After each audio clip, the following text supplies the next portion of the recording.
Hey students, so today we will start class 12 chapter number 2 solutions next topic that is solubility। आज हम इस video में solubility के बारे में पढ़ने वाले हैं। अलग अलग टाइप्स ऑफ सॉल्यूशंस में solubility किस तरह से होती है वो पढ़ने वाले हैं। इसके अलावा मोस्ट इंपॉर्टेंट टॉपिक जो है इस चैप्टर का हेनरीज लॉ उसके बारे में पढ़ने वाले हैं। तो स्टार्ट करते हैं ये वीडियो। सबसे पहला क्वेश्चन आता है व्हाट इज सॉल्युबिलिटी, आखिर सॉल्युबिलिटी होता क्या है। तो अगर हम सॉल्युबिलिटी की बात करें तो डेफिनेशन जैसा कि आपको बोर्ड में दिखाई दे रहा है, maximum amount of solute dissolve in specific amount of solvent in specific temperature. Okay, temperature का और प्रेशर ये भी क्या होना चाहिए, कांस्टेंट होना चाहिए। जब हम टेम्परेचर और प्रेशर को कांस्टेंट रख रहे हैं तब कितना अमाउंट ऑफ सॉल्यूट और डिजॉल्व हो रहा है किसी स्पेसिफिक अमाउंट ऑफ सॉल्वेंट में, उसे हम बोलेंगे सॉल्युबिलिटी। सपोज हमारे पास 100 ml वाटर है as a solvent we are taking, okay 100 ml water है और उसमें हम कितना ग्राम सॉल्ट मिक्स कर रहे हैं, तो जितना मैक्सिमम अमाउंट ऑफ सॉल्ट उसमें मिक्स हो जाएगा वो उसकी सॉल्युबिलिटी हो जाएगी। ओके, तो सॉल्युबिलिटी जो है अलग अलग फैक्टर्स में डिपेंड करती है, जैसे कि नेचर ऑफ सॉल्यूट किस तरह का है, नेचर ऑफ सॉल्वेंट पे डिपेंड कर सकती है, टेम्परेचर में डिपेंड कर सकती है, प्रेशर पे डिपेंड कर सकती है। तो इन सभी फैक्टर्स के बारे में हम पढ़ेंगे आगे। सबसे पहले हम देख लेते हैं solubility of a solid in liquid.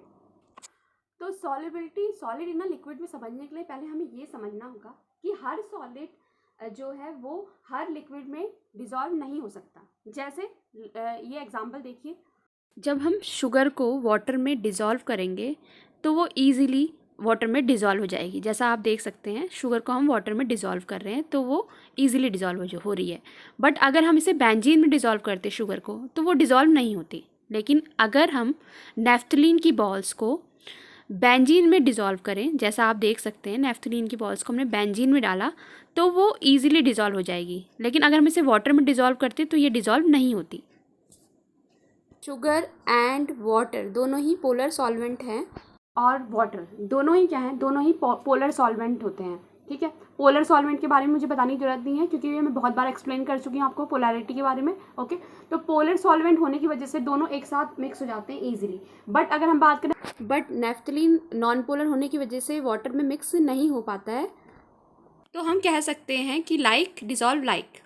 ठीक है, एक जैसे जो इंटरमॉलिकुलर इंटरेक्शन रखते हैं सब्सटेंस वो इजीली मिक्स हो जाते हैं, और जिनका इंटरमॉलिकुलर इंटरेक्शन डिफरेंट होता है वो मिक्स नहीं हो सकते हैं। In general we can say a solute dissolve in a solvent if the intermolecular interaction are similar. इनके जो इंटरेक्शंस होंगे वो एक तरह से मिक्स हो जाते हैं, मीन्स पोलर पोलर मिक्स कर देगा और नॉन पोलर सॉल्वेंट जो है नॉन पोलर सॉल्यूट को मिक्स कर देगा। ठीक है, तो नेक्स्ट हम देखते हैं कुछ टर्म्स जो हम यूज़ करते हैं सॉल्युबिलिटी के लिए।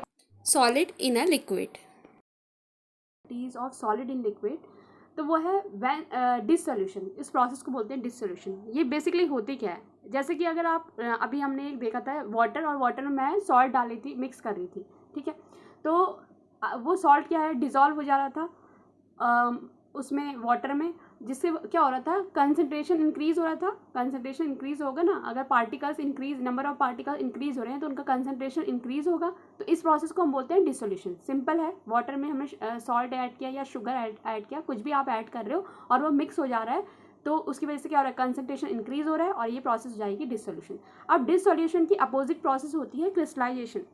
क्रिस्टलाइजेशन बेसिकली होता क्या है, जैसे आप अगर वाटर लेंगे और उसमें सॉल्ट मिक्स कर रहे हैं, तो जब आप सॉल्ट मिक्स कर रहे हैं तो क्या हो रहा है, कुछ सॉल्ट पार्टिकल जो है वो सेटल डाउन हो जाएंगे नीचे। आप अगर देखोगे मिक्स करते रहोगे लेकिन कुछ जो है सेटल डाउन हो जाएंगे, क्योंकि वो आपस में क्या करेंगे, कोलाइड्स करेंगे पार्टिकल्स और नीचे सेटल डाउन हो जाएंगे, वो मिक्स नहीं होंगे। After get mixing more than it can mix. But अगर यूजुअली हम बात करें तो वो पार्टिकल सेटल डाउन हो जाएंगे नीचे, प्रेसिपिटेट आउट हो जाएंगे।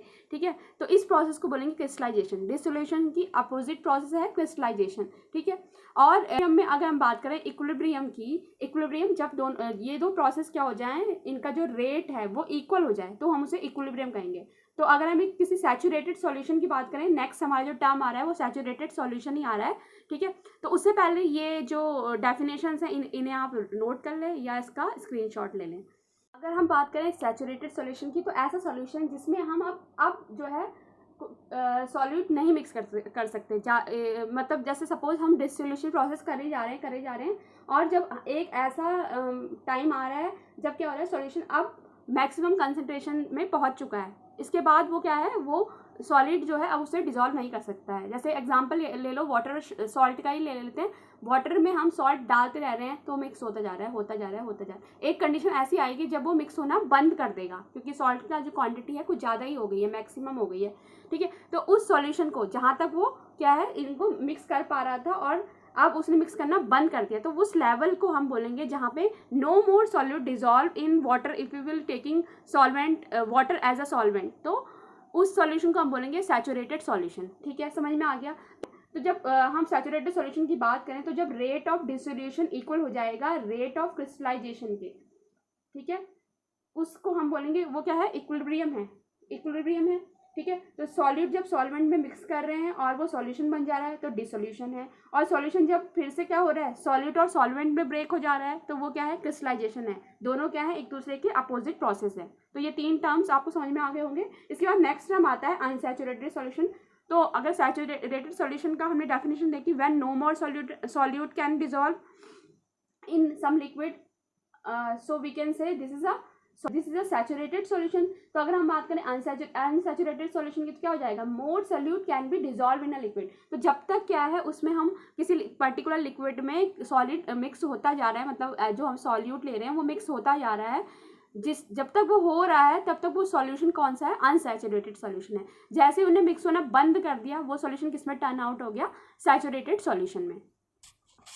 तो अनसैचुरेटेड सॉल्यूशन की डेफिनेशन क्या हो जाएगी, मोर solute can be dissolve in a particular liquid. और सैचुरेटेड सॉल्यूशन जो है वो इक्विलिब्रियम में इस्टेब्लिश करेगा बिटवीन 2 प्रोसेस, डिसोल्यूशन और क्रिस्टलाइजेशन के बीच में, ठीक है। तो अगर हम होल प्रोसेस की बात करें तो वो किस तरह से हो जाएगी कि हमने क्या किया, हमने सॉल्यूट को ऐड किया सॉल्वेंट में, कंटिन्यूसली हमने ऐड करते रहे और सॉल्यूट क्या होता रहा, अगर उसमें डिजॉल्व होता रहा तो वो प्रोसेस क्या हो गई, डिसोल्यूशन हो गई, और जो मतलब कंसंट्रेशन था सॉल्यूशन का वो क्या हो रहा है, इंक्रीज हो रहा है, ठीक है। इतना समझ में आ गया। फिर हमने क्या किया, जब सॉलिड पार्टिकल्स क्या होने लगे, धीरे धीरे क्या होने लगे, सेपरेट आउट होने लगे सॉल्यूशन से, मतलब नीचे सेटल डाउन होने लगे, तो यानी कि कौन सी प्रोसेस हो रही है, क्रिस्टलाइजेशन हो रही है। एक ऐसी स्टेज भी आएगी जब क्या होगा, नंबर ऑफ पार्टिकल्स जो मिक्स हैं किसी सॉल्वेंट में और जो नंबर ऑफ पार्टिकल नीचे सेटल डाउन है वो दोनों इक्वल हो जाएंगे, तो वो इक्विलिब्रियम हो जाएगी। और इक्विलिब्रियम में क्या हो रहा है, जो रेट ऑफ डिसोल्यूशन है वो इक्वल हो जाएगा रेट ऑफ क्रिस्टलाइजेशन के, ठीक हो गया। इस कंडीशन में जो नंबर ऑफ सॉल्यूट पार्टिकल्स होंगे into solution is equal to क्या होंगे, सॉल्यूट पार्टिकल जो सेपरेटिंग आउट हो रहे हैं, समझ में आ गया। तो इसे हम बोलेंगे डायनेमिक इक्विलिब्रियम, ठीक है। इस स्टेज को हम बोलेंगे डायनेमिक इक्विलिब्रियम। और अब इसके बाद क्या है, इसके बाद अगर हम फिर से सॉल्यूट उसमें डालेंगे तो वो डिजॉल्व नहीं होगा, ठीक है। यानी कि अब वो क्या है, अ saturated solution is obtained at the given condition, ठीक है, that is temperature and pressure. तो टेम्परेचर और प्रेशर का भी यहाँ पे रोल है कि वो दोनों क्या है, अभी कांस्टेंट है, ठीक है ना। टेम्परेचर और प्रेशर का हम यहाँ पे कांस्टेंट कर रहे हैं, तब की बात है ये सब, ठीक है। तो उसके बाद बात करो अगर आप इस प्रोसेस की, तो इसमें जो कंसंट्रेशन ऑफ सॉल्यूट ऐसे सॉल्यूशन में जो होगा वो क्या हो जाएगी, उसकी सॉल्युबिलिटी, जो सॉल्यूशन में मिक्स है वो उसकी क्या हो जाएगी, सॉल्युबिलिटी। तो हमने सॉल्युबिलिटी में जब डेफिनेशन देखी थी तो हमने यही कहा था कि सॉल्युबिलिटी क्या होती है, solubility of a substance is its maximum amount that can be dissolve in a specific amount of solvent.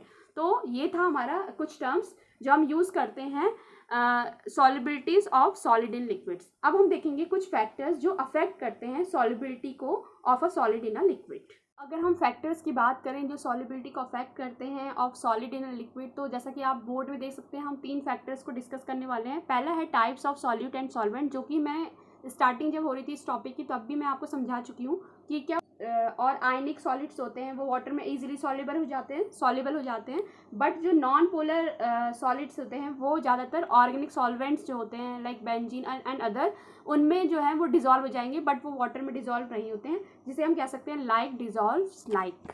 सो अगर हम बात करें नेक्स्ट फैक्टर की जो है टेम्परेचर, तो टेम्परेचर या तो सॉल्युबिलिटी को इंक्रीज़ कर सकता है या डिक्रीज़ कर सकता है। ये डिपेंड करता है कि हमारा जो डिसोल्यूशन प्रोसेस है ओवरऑल वो एक्सोथर्मिक है या एंडोथर्मिक है। अगर वो जो प्रोसेस है वो एक्सोथर्मिक है इट मीन्स मतलब जब हम क्या कर रहे हैं उसमें कोई भी सॉल्वेंट में सॉल्यूट मिक्स कर रहे हैं तो दो प्रोसेस होती हैं, मैंने कहा था एक डिसोल्यूशन और एक क्रिस्टलाइजेशन। एक डिसोल्यूशन में क्या हो रहा है, बॉन्ड क्रिएट होंगे और क्रिस्टलाइजेशन में बॉन्ड ब्रेक होंगे। मतलब जितने पार्टिकल्स उस सॉल्वेंट के में मिक्स होंगे उतने ही पार्टिकल नीचे होंगे इन इक्विलिब्रियम की बात कर रहे हैं हम उसमें, ठीक है। तो जब ऐसी प्रोसेस हो रही है और अगर ये जो ओवरऑल जो प्रोसेस है ये एक्सोथर्मिक है, तो इसमें जब हम बाहर से टेम्परेचर देंगे तो जो पूरी सॉल्युबिलिटी की प्रोसेस है वो क्या हो जाएगी, वो डिक्रीज हो जाएगी। डिक्रीज क्यों हो जाएगी, अगर आप याद करो क्लास 11 में हमने पढ़ा था एक प्रिंसिपल, ली चैटरली प्रिंसिपल, जो हमें ये कहता था कि अगर हम कोई भी चेंज कर रहे हैं किसी रिएक्शन में, जब वो इक्विलिब्रियम में है तो जो रिएक्शन है उस तरफ को जाएगी जहाँ वो हमारी जो भी हमने चेंजेस किए हैं उसको अपोज कर सके। तो यहाँ भी ऐसा ही हो रहा है क्योंकि ओवरऑल जो डिसोल्यूशन प्रोसेस है वो क्या है, वो एक्सोथर्मिक है। एक्सोथर्मिक होने की वजह से उसके पास खुद से इतनी एनर्जी है, ऊपर से हम बाहर से कुछ एनर्जी दे रहे हैं जिसकी वजह से वो क्या हो रही है, वो उसकी जो सॉल्युबिलिटी हो जाएगी वो क्या हो जाएगी, डिक्रीज हो जाएगी, ठीक है। ऑन द अदर हैंड अगर हम बात करें कि अगर वो डिसोल्यूशन प्रोसेस जो है, ओवरऑल जो प्रोसेस है वो क्या है, वो एंडोथर्मिक है। एंडोथर्मिक मतलब जब हम बाहर से टेम्परेचर दे रहे हैं तो वो हो रही है प्रोसेस, सॉल्युबिलिटी मतलब बाहर से जब हम दे रहे हैं तो पार्टिकल्स मिक्स हो रहे हैं इजीली। तो अब क्या होगा, बाहर से हम जब वो देंगे, टेम्परेचर इंक्रीज करेंगे तो जो टेम्परेचर जो प्रोसेस है सॉल्युबिलिटी की वो क्या होगी, वो इंक्रीज होगी, ठीक है, समझ में आया। एंडोथर्मिक होने में वो क्या हो जाएगी, जो प्रोसेस है टेम्परेचर इंक्रीज करने पर इंक्रीज होगी, जो भी सॉल्युबिलिटी है, सॉल्युबिलिटी जो है टेम्परेचर इंक्रीज करने पर इंक्रीज होगी। जब हमारी जो डिसोल्यूशन प्रोसेस है वो क्या है, वो एंडोथर्मिक है। लेकिन अगर वो एक्सोथर्मिक है तो वो जो प्रोसेस है वो क्या हो जाएगी, टेम्परेचर इंक्रीज करने पर जो सॉल्युबिलिटी है वो डिक्रीज हो जाएगी। अब अगर हम बात करें प्रेशर की, तो प्रेशर अगर हम बात कर रहे हैं सॉल्युबिलिटीज ऑफ सॉलिड इन लिक्विड और हम बात कर रहे हैं प्रेशर की, तो प्रेशर जो है उस does not effect on solubility of solid in liquids. जो प्रेशर है वो कोई इफेक्ट नहीं डालेगा। क्यों नहीं डालेगा, क्योंकि जो लिक्विड है और सॉलिड दोनों ही क्या होते हैं, इनकम्प्रेसिबल होते हैं, तो प्रेशर का खास उन पर कोई फर्क नहीं पड़ेगा, ठीक है। प्रैक्टिकली हम देखेंगे तो प्रेशर कुछ भी उस पर अफेक्ट नहीं डालेगा। आप देख भी सकते हो, अगर हम सॉल्ट और वाटर का ही एग्जाम्पल जो हम स्टार्टिंग से ही ले रहे हैं उसे लें और उसमें कोई प्रेशराइज करेंगे तो ऐसा कुछ खास इफेक्ट उसमें होने वाला नहीं है, क्योंकि लिक्विड और सॉलिड दोनों ही इनकम्प्रेसिबल होते हैं, ठीक है। तो ये कुछ फैक्टर्स है जो अफेक्ट करते हैं सॉल्युबिलिटीज ऑफ सॉलिड इन लिक्विड। अब हम देखेंगे नेक्स्ट टाइप ऑफ सॉल्युबिलिटी। अब हमारा नेक्स्ट टॉपिक है solubility of a gas in liquid. It means हम एक ऐसा सॉल्यूशन ले रहे हैं जिसमें क्या है, सॉल्वेंट तो हमारा लिक्विड है और सॉल्यूट जो है वो अब गैस फॉर्म में है, ठीक है। जैसे कुछ एग्जांपल हैं, जैसे oxygen dissolved in water which is essential of survival of aquatic life. जितने भी एक्वेटिक एनिमल्स होते हैं उन वो जो ऑक्सीजन इनहेल करते हैं वो किस तरह से करते हैं, जो ऑक्सीजन मिक्स होती है वाटर में उसे वो इनहेल कर पाते हैं, ठीक है। तो उनके सर्वाइवल के लिए वो ज़रूरी है। इस तरह से एक और एग्जांपल है इस टाइप के सॉल्यूशन का, जैसे कि कार्बोनेटेड ड्रिंक्स। जितनी भी ड्रिंक्स कोल्ड ड्रिंक वगैरह हम पीते हैं उसमें कार्बन डाइऑक्साइड मिक्स होती है। तो ये कुछ एग्जांपल हैं types of solution in which gas is a solute and liquid solvent in the form of liquid. Okay, so now we move to factors which affect this the solubility of a gas in liquid. तो कुछ factors हम देखेंगे। सबसे पहला जो factor है वो है, फैक्टर है नेचर ऑफ गैस। जो अगर हम सपोज कोई से सॉल्वेंट ले रहे हैं, सपोज हम वाटर ले रहे हैं और हमने उसमें अलग अलग तरह की गैसेस मिक्स की, जैसे हमने उसमें कार्बन डाइऑक्साइड मिक्स की, ऑक्सीजन मिक्स की, नाइट्रोजन मिक्स की, इस तरह से हमने डिफरेंट गैसेस मिक्स की, तो हम देखते हैं कि उन सबकी सॉल्युबिलिटी अलग अलग होगी, ठीक है, एक सी सॉल्युबिलिटी नहीं होगी। तो ये डिपेंड करता है कि नेचर ऑफ द गैस किस तरह की है, इस पर भी अफेक्ट होगी solubility of a gas in a liquid. जैसे अगर हम सपोज कुछ ऐसी गैसेस ले रहे हैं, जैसे सपोज हम कार्बन डाइऑक्साइड ले रहे हैं या फिर हम सल्फर डाइऑक्साइड ले रहे हैं या हम क्लोरीन ले रहे हैं, ये सभी गैसेस जो होती हैं हाईली सॉल्युबल होती हैं in water at normal temperature. यहाँ टेम्परेचर हमने नॉर्मल लिया है, ठीक है। लेकिन अगर हम बात करें ऑक्सीजन की, नाइट्रोजन की या हाइड्रोजन की, ये जो होते हैं ये सभी लेस सॉल्युबल होते हैं इन वाटर, ठीक है। तो इनकी सॉल्युबिलिटी डिफरेंट रहेगी। तो नेचर ऑफ अ गैस में भी डिपेंड करती है हमारी solubility of a gas in a liquid. Okay, now next जो फैक्टर है वो है टेम्परेचर। टेम्परेचर के इफेक्ट की अगर बात करें तो जैसा कि हमने डिस्कस किया था solubility of a solid in a liquid, वही यहाँ भी होता है। एक्सोथर्मिक रिएक्शन जो भी एनर्जी जो होगी वो एक्सोथर्मिक होगी, तो जो सॉलिबिलिटी होगी वो इंक्रीज होगी टेम्परेचर डिक्रीज करने पर, और अगर वो एंडोथर्मिक होगी तो उसका जस्ट अपोजिट हो जाएगा। ठीक है, तो ये हम पहले डिस्कस कर चुके हैं, तो उसे हम अब दोबारा डिस्कस नहीं करेंगे। ठीक है, नाउ हम नेक्स्ट फैक्टर को देखेंगे जो कि बहुत इंपॉर्टेंट है गैस की केसेस में, इस टाइप के सॉल्यूशन के केसेस में, जो है प्रेशर का इफेक्ट। इस प्रेशर के इफेक्ट को ही एक्सप्लेन करने के लिए एक रूल आया था या एक लॉ आया था जिसे हम बोलते हैं हेनरीज लॉ। तो हम नेक्स्ट फैक्टर की बात कर रहे हैं प्रेशर की ऐसे सॉल्यूशन में जिसमें हमने गैस और लिक्विड लिए हैं। ठीक है, तो प्रेशर की अगर बात करें तो गैसेस जो होती हैं हमें पता है ये क्या होती हैं, हाईली सॉल्युबल होती हैं। तो जब भी हम प्रेशर अप्लाई करेंगे तो सॉल्युबिलिटी भी क्या होगी, इंक्रीज होगी। सो सपोज हमने एक बीकर लिया है और उसमें वाटर लिया है और हमने कोई गैस उसमें मिक्स कर दी है। ठीक है, अभी हम उसमें प्रेशर लगाया है। ठीक है, आपको दिख रहा होगा इसमें। अब हम क्या कर रहे हैं, प्रेशर को इंक्रीज कर रहे हैं। तो जैसे ही हम प्रेशर इंक्रीज करेंगे तो हम देखेंगे कि सॉल्युबिलिटी क्या होने लग जाएगी, इंक्रीज होने लग जाएगी। क्यों हो रहा है ऐसा, क्योंकि गैसेस जो हैं हाईली कंप्रेसिबल है। तो जैसे जैसे हम प्रेशर अप्लाई करेंगे उसमें उसकी सॉल्युबिलिटी इंक्रीज होगी। इसी चीज़ को समझाने के लिए हेनरीज ने एक रिलेशनशिप बताया था बिटवीन प्रेशर एंड सॉल्युबिलिटी। ठीक है, उन्होंने एक क्वांटिटिव रिलेशनशिप बताया था बिटवीन प्रेशर एंड सॉल्युबिलिटी। तो इसी को हम देखेंगे अब, हेनरीज लॉ। तो at a constant temperature the solubility of a gas in a liquid is directly proportional to partial pressure of a gas, ये कहता है हेनरीज लॉ। अगर हम क्या कर रहे हैं, मोस्टली हम ज़्यादातर जो यूज़ करते हैं सॉल्युबिलिटी के लिए वो मोल फ्रैक्शन यूज़ करते हैं। मतलब सॉल्युबिलिटी को अगर मेज़र करना है गैसेस के केसेस में तो हम मोल फ्रैक्शन ले लेते हैं। तो अगर हम मोल फ्रैक्शन यूज़ कर रहे हैं फॉर मेजरिंग सॉल्युबिलिटी तो ये जो हेनरीज लॉ है वो कुछ इस तरह से चेंज हो जाएगा। ये मोल फ्रैक्शन जो है अब डायरेक्टली प्रोपोर्शनल हो जाएगा पार्शियल प्रेशर के एट अ कांस्टेंट टेम्परेचर। तो हम हेनरीज लॉ को इस तरह से भी लिख सकते हैं, एट अ कांस्टेंट टेम्परेचर। अब सॉल्युबिलिटी ऑफ अ गैस की जगह हम क्या लिख सकते हैं, mole fraction of a gas in a solution is directly proportional to partial pressure of a gas. बस आपको ध्यान रखना है, यहाँ पर हम मोल फ्रैक्शन सॉल्युबिलिटी की को मेजर करने के लिए यूज़ कर रहे हैं। तो अगर हम सॉल्युबिलिटी को एक्सप्रेस करते हैं एक्स से और पार्शियल प्रेशर को एक्सप्रेस करते हैं पी से, तो हमारा ये जो पूरा स्टेटमेंट है वो कुछ ऐसा हो जाएगा कि x प्रोपोर्शनल टू p। तो ये हो जाएगा p प्रोपोर्शनल टू x, और हमेशा प्रोपोर्शनल का साइन हटाने के लिए हम कांस्टेंट लेते हैं। जैसा कि आप देख रहे हैं हमने यहाँ पे कांस्टेंट दिया है kh, जो है हेनरीज कांस्टेंट। अगर हम बात करें हेनरी कांस्टेंट के यानी कि kh के कुछ कैरेक्टर्स के बारे में, तो अगर हेनरीज कांस्टेंट की वैल्यूज़ जो होती है अलग अलग गैसेस के लिए, पहली बात तो अलग अलग होती है। आप एनसीईआरटी में देख भी सकते हैं, वैल्यूज़ दे रखी हैं कुछ गैसेस की। तो आप देखेंगे कि जैसे जैसे टेम्परेचर इंक्रीज़ कर रहे हैं, मतलब पर्टिकुलर टेम्परेचर की बात करें, अगर एक टेम्परेचर की बात करें तो उसमें अलग अलग गैसेस का जो kh की वैल्यू है वो अलग अलग होगी। ठीक है, दूसरी बात अगर आप देखेंगे कि जितना जब भी kh इंक्रीज़ हो रहा है तो सॉल्युबिलिटी क्या हो रही है, डिक्रीज़ हो रही है। इसका मतलब जो kh है वो इन्वर्सली प्रोपोर्शनल होता है सॉल्युबिलिटी के। ठीक है, सॉल्युबिलिटी kh के वैल्यू के बढ़ने से सॉल्युबिलिटी क्या होगी, डिक्रीज़ होगी।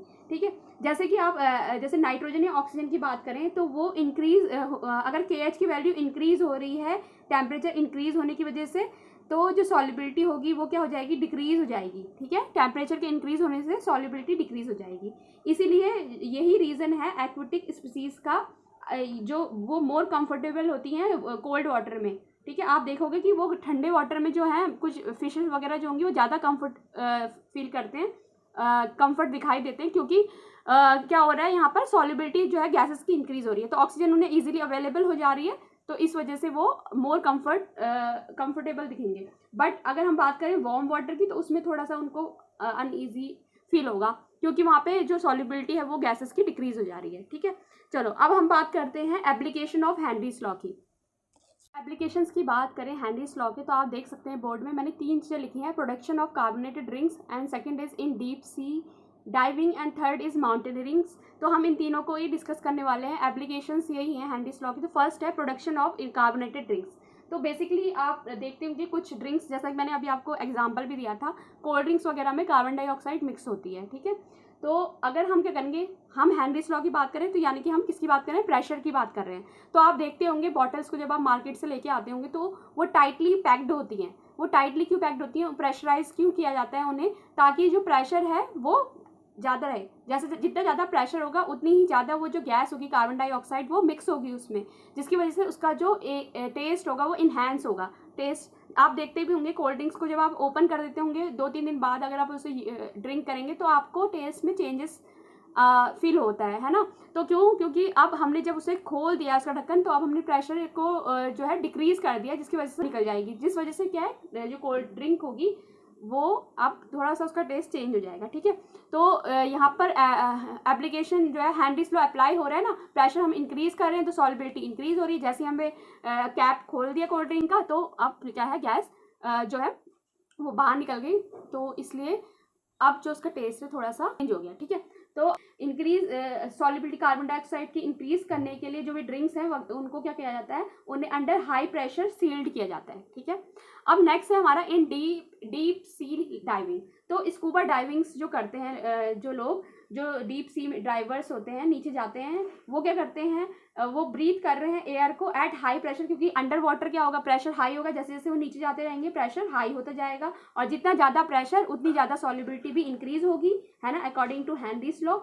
तो क्या हो रहा है, एटमॉस्फेयर में क्या हो रही है, जितनी भी गैसेज है, एटमॉस्फेरिक गैसेज हैं, ऑक्सीजन के साथ साथ नाइट्रोजन भी है। ठीक है, वो सारी गैसेस क्या हो रही हैं, उनकी सॉल्युबिलिटी इंक्रीज होने की वजह से ब्लड में मिक्स हो जा रही हैं। जैसे ही जो डाइवर्स होगा, मतलब स्कूबा डाइविंग करने वाला जो डाइवर्स होगा वो क्या होगा, वो ऊपर को आएगा, सरफेस में आएगा, तो अब क्या हो रहा है, प्रेशर डिक्रीज हो रहा है, ग्रेजुअली डिक्रीज होने लगा। जैसे ही होगा तो उससे क्या होगा, जितनी भी गैसेस होंगी, अब मेनली अगर हम बात करें नाइट्रोजन की, तो वो क्या करेगी, एकदम से बाहर निकलेंगी, और भी गैसेस बाहर निकलेंगी साथ में।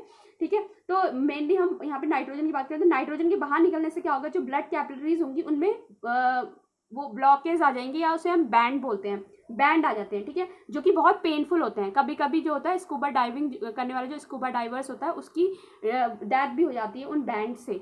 ठीक है, तो इससे बचने के लिए क्या किया जाता है, इसे अवॉइड करने के लिए बैंड्स को हाई कंसेंट्रेशन है नाइट्रोजन का, उसके टॉक्सिक इफेक्ट को ब्लड में लो करने के लिए जो टैंक्स यूज करते हैं स्कूबा डाइवर्स, आप देखते होंगे उनके पीछे से क्या होते हैं, टैंक्स होते हैं, उनमें जो एयर फिल्ड होती है उसे डाइल्यूट किया जाता है हीलियम के साथ। हीलियम यहाँ पे लेस सॉल्युबल है, हमने बात भी की थी सॉल्युबिलिटी में, जो ये गैस होती है हीलियम वो क्या होती है, लेस सॉल्युबल होती है। 11.7% हीलियम को मिक्स किया जाता है उसमें, और 56.2 नाइट्रोजन होती है, और 32.1 ऑक्सीजन होती है। अब आप जो हाई एल्टीट्यूड में लोग रहते हैं उनकी, तो आप देखते होगे, आप भी जब कभी छुट्टियां बिताने के लिए पहाड़ों में जाते होगे तो आप देखते होगे जब आप हिल्स में चढ़ते हो तो आपकी सांस फूलने लग जाती है। ठीक है, तो हो क्या रहा है, यहाँ पर हाई एल्टीट्यूड में जो पार्शियल प्रेशर होगा ऑक्सीजन का वो लेस होगा। ठीक है, ग्राउंड लेवल से लेस होगा, जिसकी वजह से क्या होगा, उसका कंसंट्रेशन लो हो जाएगा ऑक्सीजन का हमारे ब्लड में और टिश्यू में, जिसकी वजह से हाई एल्टीट्यूड में रहने वाले लोग या क्लाइंबर्स जो होंगे वो क्या करेंगे, वीक फील करेंगे, और सोचने की जो क्षमता है वो भी थोड़ी सी हमारी कम हो जाती है। उस समय हमें ऐसे चक्कर जैसे आने लग जाते हैं चढ़ाई में चढ़ने पर, ऊपर पहाड़ों में चढ़ने पर। ठीक है, ये सारे सिम्टम्स होते हैं एक डिजीज के, जिसे बोला जाता है एनोक्सिया। ठीक है, तो यहाँ पर भी यही हो रहा है, हेनरीज लॉ ही अप्लाई हो रहा है। तो ये कुछ एप्लीकेशन थे हेनरीज लॉ के, आई होप आपको समझ में आए होंगे। तो अब हम बात करते हैं लिमिटेशन ऑफ हेनरीज लॉ की। तो अगर हम बात करें हेनरीज लॉ के लिमिटेशन की, तो ये जो हेनरीज लॉ है कुछ ही कंडीशंस में अप्लाई होता है। जैसे कि फर्स्ट कंडीशन है pressure of a gas is not too high, मतलब जो प्रेशर है वो बहुत ज़्यादा हाई भी नहीं होना चाहिए। दूसरी कंडीशन है temperature is not too low, temperature बहुत ज़्यादा कम भी नहीं होना चाहिए। ठीक है, इसके अलावा अगर हम थर्ड कंडीशन की बात करें तो जो हम गैस ले रहे हैं वो बहुत ज़्यादा सॉल्युबल भी नहीं होनी चाहिए उस लिक्विड में, पर्टिकुलर लिक्विड जो हमने लिया है। ठीक है, मतलब गैस जो है वो जो सॉल्वेंट है उसके साथ केमिकली रिएक्ट नहीं होनी चाहिए। तो ये कुछ कंडीशंस हैं जिसमें हेनरीज लॉ एप्लीकेबल होता है। ऐसी ये कंडीशन होंगी तभी हेनरीज लॉ एप्लीकेबल होगा। ठीक है, तो ये कुछ लिमिटेशन थे हेनरीज लॉ के, तो हेनरीज लॉ के। तो आज के का जो वीडियो है हम यहीं पे एंड करेंगे।